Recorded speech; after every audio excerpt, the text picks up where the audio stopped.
ಇನ್ನು ಧರ್ಮಸ್ಥಳದ ಅಪಪ್ರಚಾರ ಖಂಡಿಸಿ ಮದ್ದೂರು ಬಂದ್ಗೆ ಕರೆ ನೀಡಲಾಗಿದೆ. ಇಂದು ಮಂಡ್ಯದ ಮದ್ದೂರು ಸಂಪೂರ್ಣವಾಗಿ ಬಂದ್ ಆಗಬೇಕು ಅನ್ನುವಂತಹ ಕರೆ ಕೊಟ್ಟಿದ್ದಾರೆ.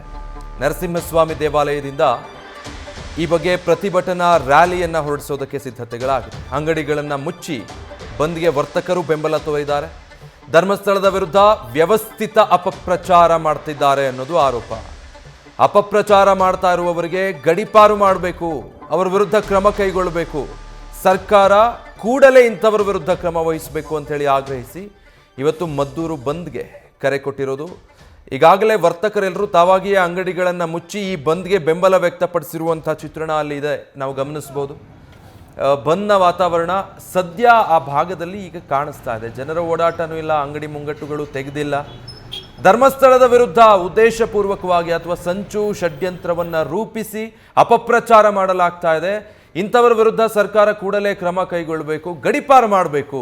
ಯಾರೆಲ್ಲ ಧರ್ಮಸ್ಥಳದ ವಿರುದ್ಧ ಈ ರೀತಿ ಪುಂಖಾನುಪುಂಖವಾಗಿ ಸೋಷಿಯಲ್ ಮೀಡಿಯಾಗಳಲ್ಲಿ ಬಾಯಿಗೆ ಬಂದ ಹಾಗೆ ಮಾತಾಡ್ತಾ ಇಷ್ಟು ದಿನ ಅಪಪ್ರಚಾರ ಮಾಡ್ತಾ ತೇಜೋವಧೆ ಮಾಡ್ತಾ ಬಂದಿದ್ದಾರೆ, ಇವರನ್ನೆಲ್ಲ ಬಯಲಿಗೆಳೆಯುವಂಥ ಸಮಯ ಬಂದಿದೆ. ಅಂಥವ್ರ ಮೇಲೆ ಸರ್ಕಾರ ಇನ್ನಾದರೂ ಕೂಡಲೇ ಕ್ರಮ ಕೈಗೊಳ್ಳಬೇಕು ಅಂತ ಆಗ್ರಹಿಸಿ ಮದ್ದೂರಿನಲ್ಲಿ ಈ ರೀತಿ ಇವತ್ತು ಬಂದ್ಗೆ ಕರೆ ಕೊಟ್ಟಿರೋದು. ಒಂದು ಪ್ರತಿಭಟನಾ ರ್ಯಾಲಿಯನ್ನು ಹಮ್ಮಿಕೊಂಡಿದ್ದಾರೆ. ಜೊತೆಗೆ ಎಲ್ಲ ಅಂಗಡಿ ವರ್ತಕರು ತಾವಾಗಿಯೇ ಅಂಗಡಿಗಳನ್ನು ಬಂದಿಟ್ಟು ಇವತ್ತಿನ ಬಂದ್ಗೆ ಬೆಂಬಲ ಸೂಚಿಸಿರೋದನ್ನು ನೋಡಬಹುದು ನಾವು. ಬಹುತೇಕ ಅಲ್ಲೊಂದು ಇಲ್ಲೊಂದು ಶಾಪ್ಗಳು ಓಪನ್ ಇರೋದು ಬಿಟ್ಟರೆ ಎಲ್ಲ ಅಂಗಡಿ ಮುಂಗಟ್ಟುಗಳು ಬಂದಿರುವಂಥ ಸ್ಥಿತಿ ಸದ್ಯ ಮದ್ದೂರಲ್ಲಿ ಕಂಡು ಬರ್ತಾ ಇದೆ.